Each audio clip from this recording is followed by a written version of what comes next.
identity. Do you ever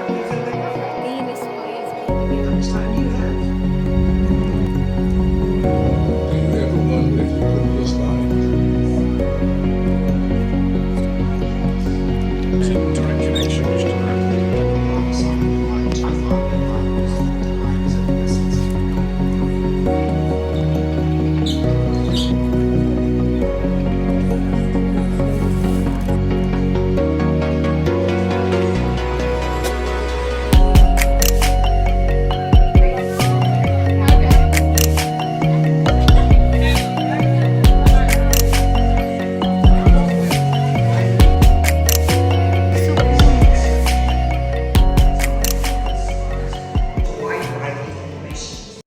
America के capital Washington DC से आप सबको सलाम, नमस्ते, आदाब और सत श्री अकाल। Good morning. सुबह की शुरुआत हो चुकी है और सुबह सुबह हम चूँकि चाय के नशे हैं, आदि नहीं नशे हैं, जो कि रिसेंटली मुझे डिस्कवर हुआ। और आप लोगों को आज अभी तक मैंने नहीं शेयर किया वो व्लॉग में, बट ब्रीफली मैं बता दूं कि मुझे कैसे डिस्कवर हुआ कि मैं चाय की नशे हूँ। डीसी में आने के बाद जब मैं जहाज़ में थी तो कॉफ़ी या चाय नहीं मिली, जिसका मतलब है कि आई वॉज़ कैफ़ीन डिप्राइव्ड। फिर मुझे लगा कि एयरबनबी में कॉफ़ी या चाय लाजमन होगी, लेकिन नहीं थी। तो पूरा दिन गुजर गया, 12 घंटे हो गए और जैसे ही 12 घंटे क्लॉक ने हिट किए, मेरे दिमाग ने मुझे हिट किया और मुझे इंतहाई सर दर्द शुरू हो गया और मेरा सर दर्द जारी रहा। मुझे रात के 3 बजे उल्टी हुई और उसके बाद भी जारी रहा और फिर मैं किचन में पागलों की तरह कोई चाय, कोई समथिंग विद कैफ़ीन ढूंढ रही थी और मुझे कुछ मिल गया और उसको पी के मैं सो गई। रात को मैं 3 घंटे में सोई। सुबह मेरा इंटरव्यू था और इंटरव्यू के बाद मैं गई डायरेक्टली कॉफ़ी शॉप के ऊपर। मैंने कॉफ़ी पी और जैसे मैंने कॉफ़ी पी मुझे इंतहाई रिलैक्सेशन और सुकून मिल गया। तो ये मेरा नशा मुझे रिसेंटली रियलाइज़ हुआ, मुझे पता चला कि यार मैं तो नशे ही बन गई हूँ। तो वो गंदा एक्सपीरियंस था, बट पता चल गया कि जी सिस्टम क्या है। तो अब जैसे ही मैं सुबह उठती हूँ, specially if I have to go outside, I make sure that I consume caffeine, क्योंकि सर दर्द कभी भी स्टार्ट हो सकता है। तो मुझे पहली बार ज़िंदगी में सिंपथी महसूस हो रही थी, एम्पैथी महसूस हो रही थी ड्रग एडिक्ट्स के साथ कि यार जब आपको ड्रग नहीं मिलती तो आपका क्या हाल होता है। तो मुझे जब कॉफ़ी नहीं मिल रही तो मेरा एग्जैक्टली वही हाल था। जी जनाब, हम जा रहे हैं म्यूज़ियम की तरफ और बड़े ज़बरदस्त म्यूज़ियम की तरफ जा रहे हैं। अभी हम लोग हैं ट्रेन के स्टेशन पे। जिस म्यूज़ियम हम लोग जा रहे हैं उसका नाम है स्पाई म्यूज़ियम, SPY, स्पाई, जासूस museum. So museum itself is not जासूस, but museum has everything which is related with जासूसी। तो जी इसकी टिकट थी, ये फ्री ऑफ कॉस्ट म्यूज़ियम नहीं था। टिकट जो थी वो थी $33। लेकिन मैं चूँकि एक आर्मी स्पाउस हूँ, तो मुझे जो है $3 की कंसेशन दी एंड मैंने खुशी खुशी उस कंसेशन को जो है प्रिविलेज की तरह मैंने उससे फ़ायदा उठाया और मैंने कहा यार मैं तो अपना $3 कम करवाऊँगी। तो जी मेरे को टिकट पड़ी 30 की, वैसे टिकट थी 33 की। तो जी ये स्टेयर्स आप देखें, ये बड़ी ऊंचाई पे इन्होंने स्टेशन अपने जो है बनाए हुए हैं और कनेक्टिंग स्टेशंस भी हैं। एक स्टेशन पे आप पहुंचते हो तो आपको कोई और आपको ट्रेन में बैठना है, तो ट्रेन्स जो हैं वो डेजिग्नेटेड हैं अपने स्टेशंस से। और शुरू में इट्स डिफ़िकल्ट, शुरू में it seems difficult, but once you spend enough time there और आप करते रहते हो, शुरू में मिस्टेक हो सकती है, दोबारा मिस्टेक हो सकती है। जैसे अब मेरी दोस्त ने मुझे कार्ड निकालना एक बार सिखा दिया, सो अभी मेरे को खुद आता है कार्ड निकालना। इट इज़ सुपर ईजी, लेकिन शुरू में आपको वो थोड़ा फेयर भी होता है। फिर आपके तो यार I have never done that, तो इट इज़ ओके। हम दुनिया में आते हैं तो बहुत सारी चीज़ें जो कि हमने पहले कभी नहीं की होती हम पहली बार कर रहे होते हैं। तो always feel good and confident ये जी बेच रहा था बंदा फ्लावर, तो मैंने इसको हाय कर दिया। देख रहा था मेरी तरफ कि मैं फ़िल्म कर रही हूँ, रिकॉर्डिंग कर रही हूँ, तो मैंने कहा जी आप हमें देख रहे हैं तो हम भी आपकी तरफ वेव शेव कर देते हैं। And it feels really good guys. ये इन लोगों को कर दिया करें, हाथ हिला दिया करें या स्माइल पास कर दिया करें। फूल लेते हैं तो बड़ी अच्छी बात है। अब मेरा तो कोई है नहीं उधर डीसी में, मैं किसके लिए फूल लेती, तो फूल ले लिया करें, इट इज़ वेरी गुड। अगर मर्द हजरात सुन रहे हैं तो अपनी वाइफ के लिए या अपनी अम्मा के लिए, और ख़वातीन अगर सुन रही हैं तो आप भी अपने हस्बैंड के लिए, अपने फैमिली वालों के लिए, अपने पेरेंट्स के लिए, अपने अब्बा के लिए, अपनी अम्मा के लिए ज़रूर फूल ले सकते हैं। फ्लावर्स मेक हैप्पी, हम सबको फ्लावर्स मेक हैप्पी न। तो जी हम लोग रवा दवा हैं अपने म्यूज़ियम की तरफ, और जीपीएस की मदद से हम लोग ढूंढने की कोशिश कर रहे हैं म्यूज़ियम को। बड़ी बड़ी गाड़ियाँ इधर जा रही थी, और जी ये देखें किसी का सामान यहाँ पे पड़ा हुआ है, जिसका मतलब ये है कि यहाँ पे होमलेस लोग रहते हैं। और बड़े शहरों में बहुत ज़्यादा होमलेस लोग होते हैं गाइस। सैन एंटोनियो में तो मैंने बहुत ज़्यादा लोगों को देखा, और वहाँ पे स्पेशली ड्रग एडिक्ट्स भी बहुत ज़्यादा थे। तो गर्मी का मौसम, फिर उन्होंने ड्रग एडिक्शन की होती थी, और फिर इतनी गर्मी में वो लोग बाहर पड़े होते थे ना। लेकिन मैं अपने कॉफ़ी का एडिक्शन देख के, दो हम कहते हैं यार इट्स जस्ट अ कॉफ़ी, कुछ भी ऐसा नहीं है, but still no, it is a big thing. तो फिर मैं कहती हूँ यार जब आपको पेन दे ना आपका एडिक्शन, तो सीरियसली इट्स अ ये एक अलार्मिंग वक्त है आपके लिए। तो खैर गाइस, सिंपल फिर मैंने कॉफ़ी वहाँ पे ले ली थी। मैंने कहा ये मेरी जो है फ़र्स्ट एड किट है। मैंने जब मैं डीसी में रह रही थी, अभी तो मैं अपनी दोस्त के घर में रह रही हूँ, प्रीवियसली जब मैं अपने एयरबिनबी में थी तो मैंने वहाँ पे कॉफ़ी के 10 साशे लिए थे, क्योंकि वो इजीली बैग में आ जाएगा। और फिर मैंने कहा कि this is my first aid kit. तो ये हो गया गाइज। अब ये देखें हम लोग यहाँ पे पहुँच चुके हैं, और यहाँ पे बच्चों का एक ग्रुप था, और उनकी टीचर ने बड़ा अच्छा एक काम किया कि हम लोग जब यहाँ पे तस्वीर लेना चाह रहे थे, तो बच्चे जो है स्कैटर्ड थे, और हमने कहा यार हमें सिर्फ वो स्पाई चाहिए और अपना वजूद वहाँ पे चाहिए। तो बच्चे जो है, बच्चों का आपको पता है कि हल्ला गुल्ला, और उनको कुछ होश नहीं होता उनके आसपास क्या हो रहा है। तो उनकी जो टीचर थी गालिबन, उन्होंने बच्चों को फिर कॉल किया कि इधर आ जाओ, इधर आ जाओ, ठीक से बैठो, इनको जाने दो। सो बच्चे जो है वो फिर यहाँ वहाँ हो गए। तो जी ये मैं आपको ना अब दो बड़ी मज़े की चीज़ें बताऊंगी, दो या तीन बड़ी मज़े की चीज़ें बताऊंगी। अच्छा ये देखें, इन्होंने थैंक यू जो है सब ज़बानों में लिखा था। शुक्रिया इन्होंने गलत लिखा है, इट इज़ शुक्रा। तो इवन ये शुक्रन भी नहीं है, ठीक है। तो लेकिन सब में था, शुक्रिया था, धन्यवाद था, थैंक यू था, ग्रासियस था। बाकी मैं कुछ समझ नहीं पाई हूँ। हिंदी में जो स्क्रिप्ट लिखा हुआ था वो मेरी दोस्तों ने पढ़ा, because they are from India. अच्छा जी, अभी यहाँ पे हम लोग इंटर होने लगे हैं गाइस। ये लिफ्ट के डोर्स पे देखें, देयर वर 3 डोर्स, और वहाँ पे लिखा हुआ है SPY, स्पाई। मैंने कहा वाओ यार, दैट्स आर्टिस्टिक। तो जी अब अभी हम लोग जा रहे हैं लिफ्ट में, और यहाँ पे भी वो चीज़ें उनकी चल रही थी ना, वो बैकग्राउंड में ना उनकी नॉइजेस चल रही थी कि ये हो रहा है, वो हो रहा है, और अभी आप लोग जाने वाले हैं। तो हम लोग यहाँ पे बहुत एक्साइटेड हुए पड़े थे। Ready? Yes. Where are these spies? Yes, here are these. Okay. यार ये एंट्रेंस होने के बाद ना पहला पहला व्यू था, और इसमें ना मुझे वो बारासिंगा किस, ये देखें, मुझे ये दिखाई दिया। मैंने कहा ओहो, ये तो हमारे पाकिस्तान का नहीं है। मुझे जितना पता है तो चला था जब मैं पाकिस्तान में थी कि यार ये जो सीक्रेट एजेंसीज का निशान है, और फिर लोगों ने उसको अपनी गाड़ी के पीछे लगाना शुरू कर दिया। हर गाड़ी के पीछे ऐसे बारासिंगा दिखाई देता था। खैर गाइज, ये आपको ना अपना कार्ड टैप करके कंप्यूटर की स्क्रीन पे ऐसे करना होता था। फिर इसमें इन्होंने हमें ये मिशन दिया हुआ था कि आप एक सीक्रेट आइडेंटिटी ले सकते हैं। तो अभी इन्होंने कहा था आप जो आपको तस्वीर अच्छी लग रही है उसके ऊपर क्लिक करते जाओ। मुझे जानवर वाली तस्वीरें अच्छी लगी, तो मैंने बिल्ली और कुत्ते के ऊपर टैप कर दिया। उसके बाद इन्होंने कहा कि अच्छा, तुम्हारा अंडर कवर जो मिशन है वो हम तुमको बताने लगे हैं। अब मेरा नाम यहाँ पे था बैली। अब बैली पता नहीं लड़के का नाम है, पता नहीं लड़की का नाम है। और मेरा जो अंडर कवर मिशन, जो जॉब थी, मेरी जो अंडर कवर जॉब थी, वो ये थी कि मैं एक आर्कियोलॉजिस्ट हूँ, और मेरे को ना ये वाली चीज़ किसी को भी नहीं बतानी है।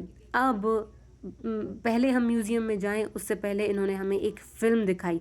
अभी वो फ़िल्म मैं आप लोगों के साथ भी शेयर करती हूँ। Have to take a risk. You're watching your back. Your eyes are wide open for threats. How much time do you have? What if they come to the door? You cannot hesitate. You have one opportunity. Do you ever wonder if you could be a spy? What is it that might attract you? Intrigue? The seduction of danger? Or maybe About to happen. throughout the history of civilization, spying has been driven by the thirst for knowledge and power. Consider the case of the Cold War. Oh, I recruited several Americans. अच्छा, तो जी film दिखाने के बाद एक दरवाज़ा खुला और हम म्यूज़ियम के अंदर थे। तो अब इन्होंने हमें ये फ़िल्म क्यों दिखाई? दरअसल फ़िल्म ना एक वार्म अप सेशन के जैसा था कि जी आप अपने दिमाग को स्टार्ट करो कि आपको स्पाई क्यों बनना है और स्पाई की इम्पोर्टेंस क्या होती है। तो वो फ़िल्म में सारा ये सब कुछ था कि क्या आप स्पाई बनने के लिए तैयार हैं? क्या आपके अंदर वो डेडिकेशन, क्या आपके अंदर वो इंसाइट है, क्या आप रिस्क लेने के लिए तैयार हैं? तो जैसे हम इसके बाद ही हम लोग गए थे स्पेस एंड एयर म्यूज़ियम। उससे पहले हम यहाँ पे आए थे सुबह में। ये हमारा पहला था म्यूज़ियम। तो म्यूज़ियम स्पाई म्यूज़ियम, ठीक है। तो इसमें दे हैड एवरीथिंग अबाउट स्पाइज़ और हिस्ट्री में किस तरीके से स्पाई लोगों ने मदद की अपने बंदों को, अपनी गवर्नमेंट को, ठीक है, अपने पॉलिटिशियंस को। तो वो फ़िल्म में ये था कि यार ये जो है कोई इजी टास्क नहीं है। आप अपनी जान को रिस्क पे रख रहे हो, बिकॉज़ अगर आपको पता चल जाता है कि आप स्पाई हो तो आपकी जान गई, आप उसी वक्त कल्टी हो गए। तो यहाँ पे अंदर जाने के बाद ना आई स्टार्टेड रीडिंग। तो एक मैं पढ़ रही थी कि रशियन जो लोग हैं वो लोग इस तरीके से अपने स्पाइज़ बनाते हैं कि जब वो उनको दूसरे मुल्क में भेजते हैं ना जासूसी के लिए, तो वो फिर उनके साथ कोई राब्ता नहीं रखते हैं और फिर अगर वो पकड़े जाते हैं तो गवर्नमेंट का उनसे कोई ताल्लुक़ नहीं है। तो आप अगर बनते हो स्पाई तो आपको ये बात पता होनी चाहिए कि यार आपकी कोई भी सरपरस्ती नहीं करेगा, you would be on your own and you can be killed, ठीक है। उसके बावजूद लोग ऐसे होते हैं और हैं जो कि कहते हैं कि यार हमने ये बनना है। आई गेस आपको आपकी पर्सनल लाइकनेस भी होती है, you just like to do it. अच्छा, तो ये एक बात थी। अच्छा, इसके अलावा फिर दूसरा एक मैंने देखा, एक अफ्रीकन बंदा था जो कि अमेरिका में रहते हुए ब्रिटिशर्स के ख़िलाफ़ स्पाई कर रहा था, ठीक है। तो जो ब्रिटिशर्स कॉलोनियल्स थे जो कि अमेरिकन्स को उन्होंने इंस्लेव किया हुआ था या उनको कॉलोनाइज़ किया हुआ था, उनकी ज़मीनें हड़पाई हुई थी। तो ये एक ब्लैक बंदा था जिसको अफ्रीका से ही लाया गया था स्लेव बना के। तो अमेरिकन्स ने उसको हायर किया इस काम के लिए कि यार तुम हमारे लिए जासूसी करोगे और तुम हमें बरतानिया के जो पॉलिटिशियंस हैं, सियासतदान हैं, उनकी इन्फॉर्मेशन, जो सीक्रेट इन्फॉर्मेशन है, वो तुम हमें ला के दोगे। और उसका फिर रिवॉर्ड क्या होगा? रिवॉर्ड ये होगा कि तुम्हारी आज़ादी हम तुमको दे देंगे, यू वुड बी फ्री। लेकिन अगर वो बंदा पकड़ा जाता है उसके साथ क्या होगा? Obviously he will be killed. तो उसके बारे में भी था कि उसने 8 साल जासूसी की। फिर उसमें ये था कि आप जब उनके सर्वेंट हो, आप उनके साथ काम कर रहे हो, तो यू प्रिटेंड कि you are cleaning the dishes, you are serving them food, या आप कोई और उनका काम कर रहे हो। लेकिन आपका जो अंडर कवर मिशन होता है वो ये होता है कि gathering as much information as you can, ठीक है। तो आप प्रिटेंड कर रहे होते हो कि यार I don't have any concern, तुम लोग क्या कर रहे हो, क्या नहीं कर रहे हो, मैं तो यहाँ पे महज एक सर्वेंट हूँ, मैं अपना काम कर रहा हूँ। लेकिन आप अपने कान खुले रखते हो और आप गौर से सुन रहे होते हो कि यार किस मुद्दे के ऊपर बात हो रही है। अच्छा, कोई चीज़ इनडायरेक्ट है तो you would try to decipher it कि यार ये लोग ज़रूर उस बारे में बात कर रहे होंगे। प्लस आपका फोकस और आपकी अटेंशन इसमें दरकार होती है, because you have to absorb everything and you have to remember everything. अगर आपकी एब्जॉर्प्शन ही ठीक नहीं है तो how are you going to remember it? तो ये जो है एक ऐसे ही लल्लू पंजू बंदा नहीं कर सकता ये काम। इस काम के लिए आपको महारत चाहिए और आपको ठीक ठाक दिमाग चाहिए और आपको मेमोरी चाहिए। अच्छा, वो जो गेम के बारे में हम लोग आपको बता रहे थे, तो उसमें से ना सब लोगों ने कोई ना कोई मिशन ले लिया और फिर उन्होंने बोला कि अपना नाम आपने याद रखना है। अगर आप भूल जाते हो तो अच्छा कोई बात नहीं, but try to remember your job. और हम लोगों ने वो काम नहीं किया। मैं अंदर गई और मैं इतना गुम हो गई यार, बहुत मज़े का म्यूज़ियम था। यहाँ पे एनिग्मा के बारे में बता रहे थे, अगर आपको पता हो एनिग्मा के बारे में। तो एनिग्मा कोड जो था, वर्ल्ड वार 2 के टाइम में ये बहुत ज़ोरों शोर से चल रहा था और जर्मनी और बरतानिया के लोग एक दूसरे के कोड्स को डिसाइफर करने के लिए दिन रात एक करके बैठे हुए थे।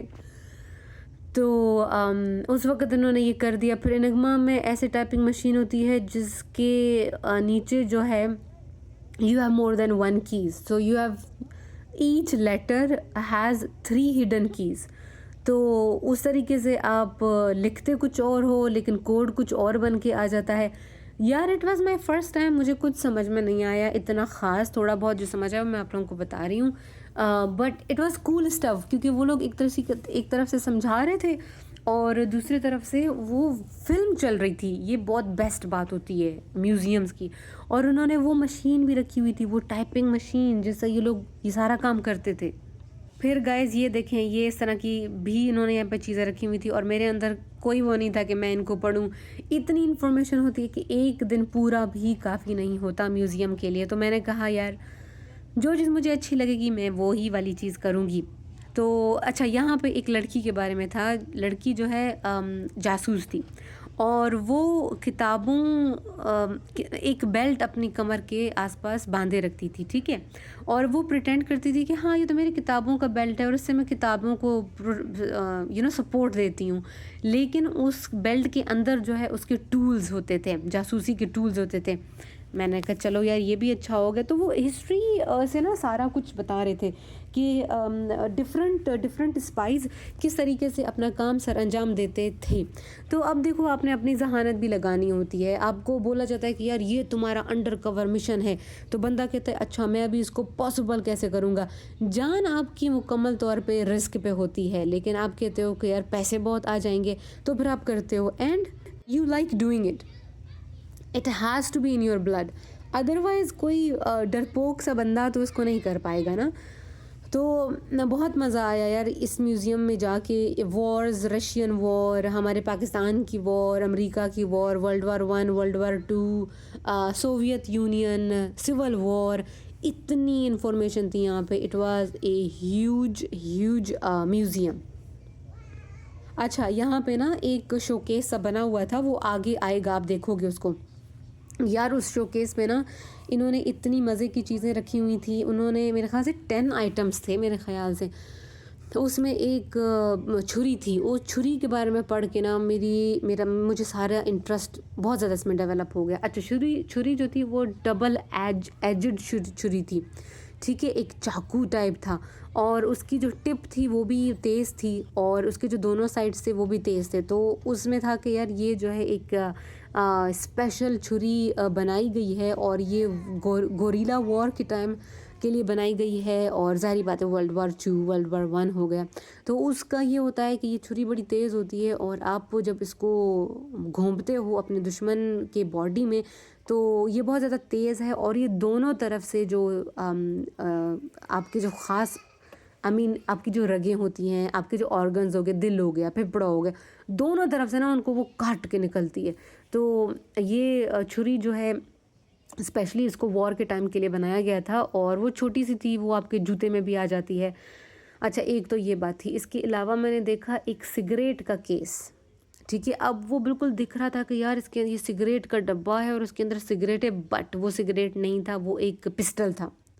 वो इस तरीके से बनाया हुआ था कि वो धोखा दे सके। सो डिसेप्शन एक बहुत इम्पॉर्टेंट पॉइंट था इस सारी वॉर में, जासूसी वगैरह में डिसेप्शन बहुत ज़्यादा इम्पॉर्टेंट रोल प्ले करता है।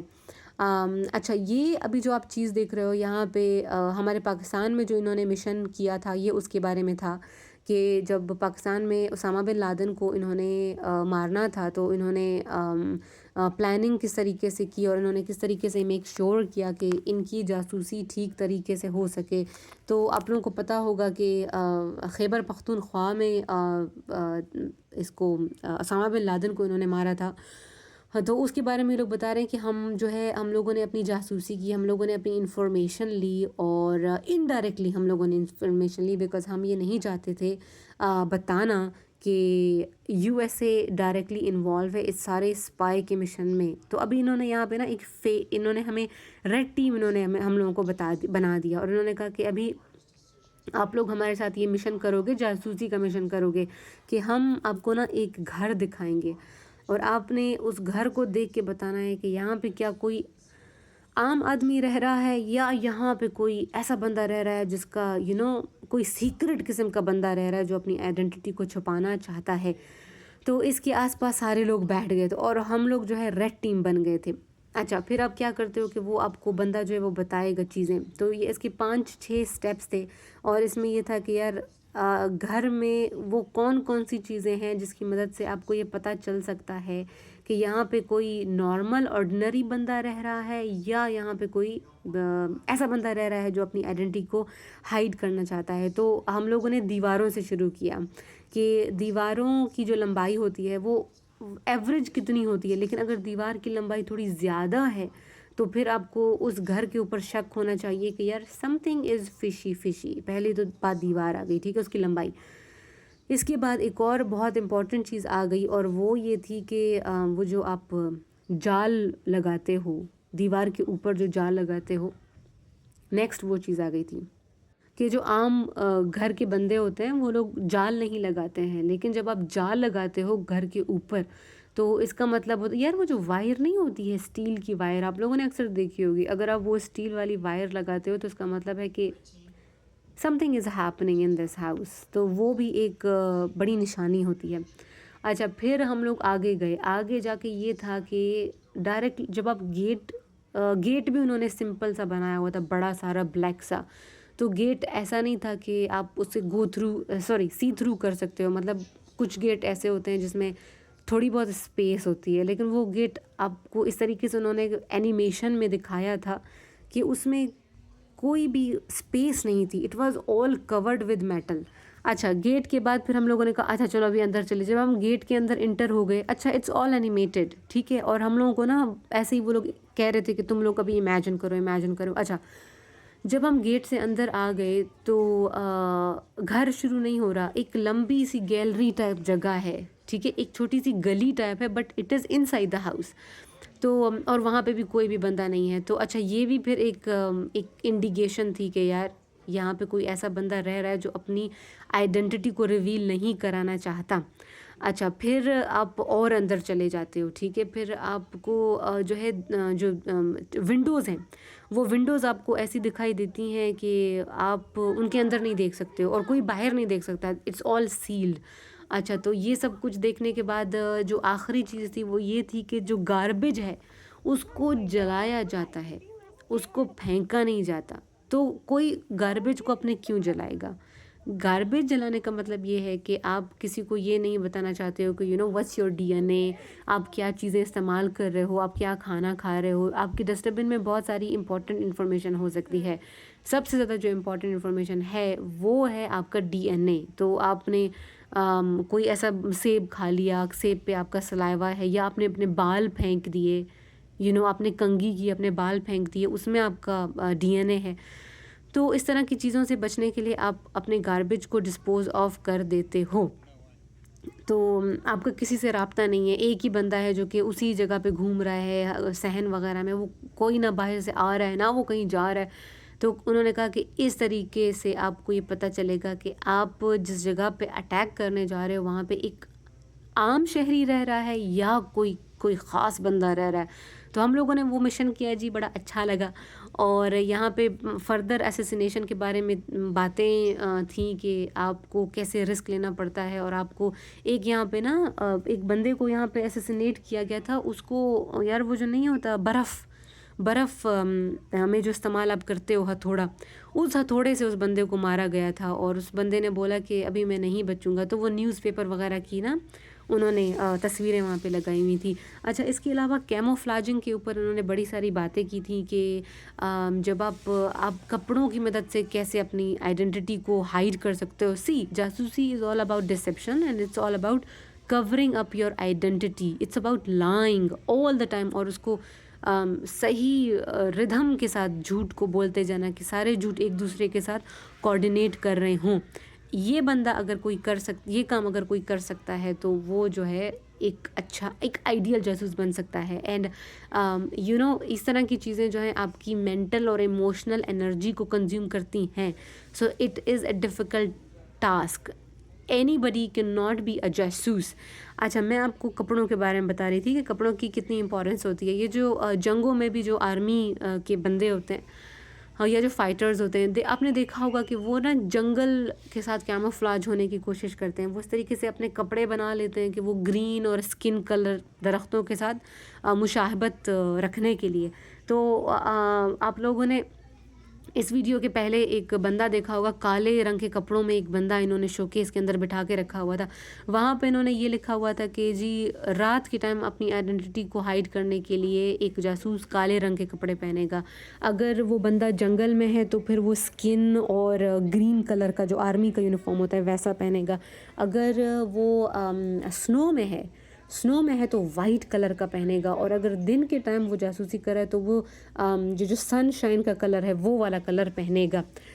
तो मैंने कहा दैट्स यूज़फुल। यहाँ पे जो है ची गवेरा के बारे में इंफॉर्मेशन थी और यहाँ पे तालिबान के बारे में इंफॉर्मेशन थी। ची गवेरा को भी जासूसी वगैरह करके पकड़ा गया था और ची Guevara himself was involved in these kind of things। और यहाँ पे तालिबान के बारे में इंफॉर्मेशन इन्होंने दी हुई थी। और मुझे जो यहाँ पे बड़ी मज़े की बात लगी वो ये थी कि ये जो रग बनाया हुआ है इसको बोलते हैं वॉर रग। इसके ऊपर आप देखें ये कोई ऑर्डिनरी रग नहीं है, इस पे AK-7 और पता नहीं क्या क्या ट्रूप्स और टैंक्स इसके ऊपर बने हुए हैं। इस तरह के रग्स अफ़गान ख़वातीन उस वक़्त बनाना शुरू हुई जब वहाँ पे सिविल वॉर चल रही थी, ठीक है। तो जो वॉर से रिलेटेड आइटम्स वहाँ पे इस्तेमाल हो रहे थे वो सारे ख़वातीन इस रग के ऊपर बना रही थी। तो जी ये अब आप देखें ये भी आपको कपड़ों के बारे में बताया जा रहा है। और लेफ़्ट हैंड साइड पे चीज़ें थी वो अफ़गानिस्तान से ताल्लुक़ रखती थी, ये पाकिस्तान से ताल्लुक़ रखता है, ठीक है। यहाँ पे अफ़गानिस्तान और इराक़ में जंग के लिए जो चीज़ें इस्तेमाल हुई उनके बारे में मालूमात थी। ये देखें आपका जो है ज़ख़ीरे का बैग है जो कि हाथ से बना हुआ है और उस पर बड़ी अच्छा आर्ट वर्क हुआ पड़ा है। देखें वो बम्ब और उसमें कारतूस की तस्वीर उन्होंने जो है इनग्रेव किया हुआ है कशीदे कारी से। और यहाँ पे ये देखें बैग, अब इस तरह का बैग जो है दिन के टाइम इस्तेमाल करने के लिए आइडियल होगा। It will hide your presence, ठीक है। कैमोफ्लेज एक बहुत इम्पॉर्टेंट चीज़ है स्पाई के लिए और वॉर के लिए। गाइज़ मैं एक और चीज़ यहाँ पे आप लोगों के साथ शेयर करती चलूँ जिसने मेरा दिल बहुत ज़्यादा खुश कर दिया। जादू, हमें लगता है कि यार जादू कोई चीज़ होती है, हम वो जब छोटे थे हम कहते मैजिशियन आ रहा है, तो वो दरअसल ट्रिक उसको आती है, ठीक है। वो जादूगर नहीं होता, उसको ट्रिक्स आती हैं, उसके हाथ की नफासत होती है। और फिर हम आपको याद होगा हमारे वालिदैन कहते थे ये आँख का धोखा है। तो यहाँ पे वॉर ऑफ ट्रॉय की बात हो रही है कि वो जो घोड़ा भेजा गया था वो घोड़े ने कैसे डिसीव किया। यहाँ पे मैं आपको जादू के बारे में बताने जा रही हूँ कि जो जादूगर थे, जो मैजिशियंस थे, उनको जो ट्रिक्स आती थी वो ट्रिक्स भी इन्होंने वर्ल्ड वॉर के टाइम पे इस्तेमाल की कि यार आप किस तरीके से दूसरे बंदे को डिसीव कर सकते हो। एक और देखें चीज़ है क्या ब्रेन वॉश और हिप्नोटाइज, वो सारी चीज़ें भी मैजिशियंस बखूबी कर सकते हैं। अच्छा एक यहाँ पे ना देखें मास्टर्स ऑफ डिसेप्शन। अब ये देखें एक ही हाथ से आप एक पेपर को कैसे फोल्ड कर सकते हो। तो उस वक़्त के जो मैजिशियंस थे वो बड़े बड़े पॉलिटिशियंस को ना अपनी ये चीज़ें ट्रिक्स शेयर कर रहे थे कि यार ये मैं ऐसे करता हूँ और वो लिख के लेटर्स के ज़रिए भी बता रहे थे। एक बड़ी मज़े की चीज़ थी कि आप अपने एक हाथ से जिसको आप मारना चाहते हो, जिसको आप असैसिनेट करना चाहते हो, एक हाथ से आप उसको सिगरेट फोकस करो तो आपका जो हाथ उसको सिगरेट ऑफर कर रहा है वो उसको इंगेज रखेगा। So this is the deception of engagement. और आपका जो दूसरा हाथ है वो उसकी ड्रिंक में जहर डाल देगा। ठीक है, तो ये जहर वाली चीज़ें भी बहुत ज़्यादा हुई हैं। और एक बंदे के बारे में था और इनकम्प्लीट इन्फॉर्मेशन इन्होंने दी हुई थी कि ताकि आपकी क्यूरियोसिटी बनी रहे। उसमें यह था कि एक बंदा था, कोई पॉलिटिशियंस था जो कि जर्नलिस्ट था, सॉरी, और वो जो बड़े बड़े लोग थे उनके बारे में ना खुल के उनकी बातें करता था कि तूने ऐसा कर दिया, वैसा कर दिया। तो उसको मारना वो लोग पॉलिटिशियंस चाह रहे थे क्योंकि वो उनके रास-पाश कर रहा था। तो फिर क्या हो गया कि एक दिन वो बंदा ट्रेन में जा रहा था, उसको अपनी टांग का जो बैक पार्ट है उधर ना उसको बहुत ज़्यादा पेन महसूस हुआ। फिर उसने बोला यार ये मुझे क्या हो रहा है, मुझे पेन इतना ज़्यादा क्यों महसूस हो रहा है। उसके बाद क्या हो गया कि उस बंदे की तबीयत ख़राब हो गई। वो एक हफ़्ता जो है वो हॉस्पिटल में रहा। उसको ये लगता रहा कि मुझे किसी बग ने, किसी इंसेक्ट ने ना मुझे काट दिया है। और एक हफ़्ते के बाद वो मर गया। लेकिन वो कोई बग या इंसेक्ट नहीं था, उसको जो है किसी ने कोई जहर दे दिया था और ऐसे कोई निडल से जहर दे दिया था कि वो बेचारा जो है फ़ौरन कल्टी हो गया और मर गया। तो ये मैजिशियंस के बारे में भी ये सब कुछ था कि यार इन्होंने कैसे हेल्प किया वॉर के टाइम में पॉलिटिशियंस को, गवर्नमेंट्स को, दूसरे की पार्टी के बंदों को मारने के लिए। बिकॉज जंग है गाइस, जंग में बोलते हैं ना कि सब कुछ जायज़ होता है। तो आपकी हड़ाधुड़ी लगी हुई और आपने एक दूसरे को मारना है। अच्छा, एक तो ये था। उसके अलावा द डिसेप्शन विद सिडक्शन, उसके बारे में भी यहाँ पे बात हो रही थी कि जो ख़वातीन हैं वो किस तरीके से स्पाई बन के मालूमात इकट्ठा करती रही हैं। स्पेशली यहाँ पे बात हो रही है प्रोस्टिट्यूशन के प्रोफेशन से मुंसलिक जो ख़वातीन हैं उनको इन चीज़ों के लिए हायर किया जाता रहा है। और वर्ल्ड वार 2 में भी इन्होंने बिल्कुल बड़ी खिदमात सर अंजाम दी हैं। तो डांसर्स वगैरह का रोल भी ऐसा रहा है कि कोई बंदी है या वो डांसिंग में है या तो फिर वो प्रोस्टिट्यूशन के प्रोफेशन में है, तो एक बंदे के साथ उसको बहला फुसला के उससे इंफॉर्मेशन लेना, like I am interested in this thing, could you tell me. और बंदा जो है वो टुन है या शराब पिया हुआ है तो वो बोलेगा कि यार हाँ ऐसा हुआ वैसा हुआ। वह आप बंदी ने जो सारी मालूमात अपने जहन नशीन कर ली और जिसके साथ वो बंदी मिली हुई है, जिसके लिए वो काम कर रही है, फिर उसको आके उसने सारी मालूमात दे दी। तो इस तरीके से ख़वातीन का भी बड़ा रोल रहा है स्पाई की चीज़ों में। हाँ, इसके अलावा जो हीरा मंडी फ़िल्म निकली थी, ये जो सीरीज़ इंडिया वालों ने बनाई है, उसमें भी गाइज़ आपने देखा होगा कि वो जो सारी ख़वातीन थी वो अंग्रेज़ों से इम्पॉर्टेंट इन्फॉर्मेशन लेती थी और फिर वो जो हम हिंदुस्तान है उसकी आज़ादी के लिए उन्होंने इस सब इन्फॉर्मेशन को इस्तेमाल किया था। तो ये उनकी कंट्रीब्यूशंस है, we should not forget about them. तो this was all about this museum. यार यहाँ पे ना लिपस्टिक्स भी डिस्प्ले की गई थी जो कि इस्तेमाल होती आई हैं इन सब मिशंस में। यहाँ पे एक पेन दिखाया गया था जो कि जहर अपने अंदर होल्ड करता है और आप किसी की गर्दन पे मारते हो तो वो जहर छोड़ देता है। यहाँ पे ऐसे हेडफोन्स दिखाए गए थे छोटे छोटे से, जो कि पुराने वक्त में नेविगेशन के लिए इस्तेमाल होते थे, एक दूसरे के साथ रब्ता करने के लिए इस्तेमाल होते थे। बहुत छोटी सी पिस्टल्स यहाँ पे इन्होंने दिखाई हुई थी। एक यहाँ पे बैटरी डिस्प्ले की गई हुई थी, टार्च जिसको हम बोलते हैं, लेकिन उसका मकसद ये था कि वो बुलेट फायर करती थी। तो वो टार्च नहीं थी, वो ऐसे कैमोफ्लेज किया हुआ था, झूठे से दिखाया गया था। तो आजकल के ज़माने में भी ऐसा होता है कि हमें किसी चीज़ को रिकॉर्ड करना होता है तो हम उसके अंदर कैमरा फिट कर देते हैं और फिर हम कहते हैं कि यार ये जो है एक सोप पड़ा हुआ है, ठीक है, लेकिन वो सोप नहीं होता, उसके अंदर कैमरा फिट होता है और वो आपकी हर चीज़ रिकॉर्ड कर रहा होता है। जैसे बटन्स हैं, बटन्स में भी ऐसी चीज़ें, कैमरा शैमरा होता है और फिर आप उसे जासूसी का काम ले रहे होते हो। तो पहले ज़माने में भी गाइज़ ये सब कुछ था, लेकिन अब टेक्नोलॉजी एडवांस कर गई है तो इट्स अमेजिंग नाउ। ये ज़रा देखिए आप लोग, ये बड़ा एक आर्टिस्टिक पीस था, इसको देखने के लिए बहुत मुझे मज़ा आया देख के। तो आप भी मेरे साथ इसको एंजॉय करें। ये बड़ा सारा कमरा था और स्क्रीन्स थी चारों तरफ, so just sit and watch it.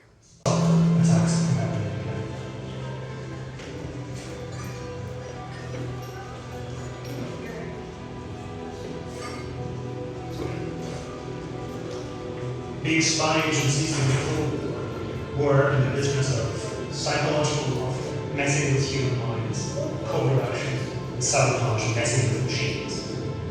Today, the internet is merging those two activities. We can now use computer code and digital attacks to mess with human minds, influence people, and to engender conflict.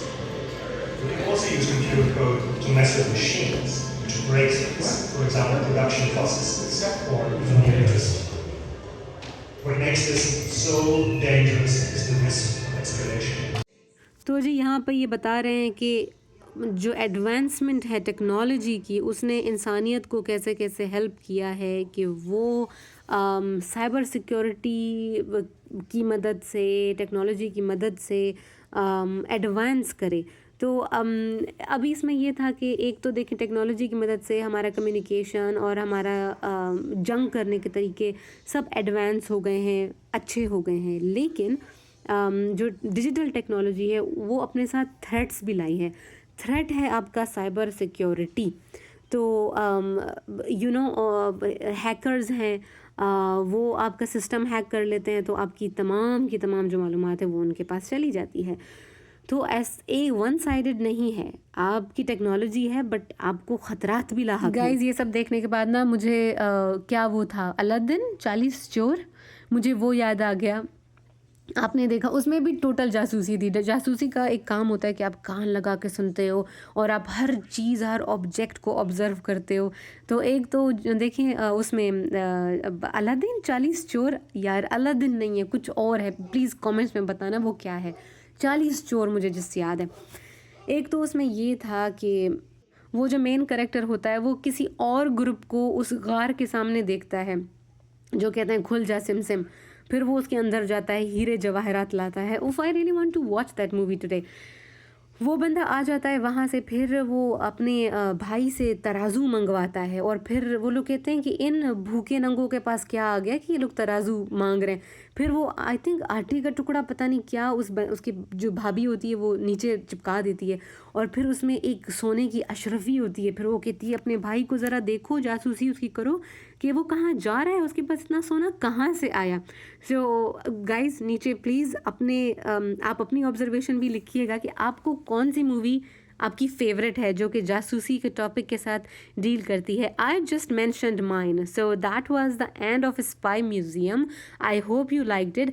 इसके बाद मैं souvenir shop पे आपको लेके जाऊंगी spy museum की।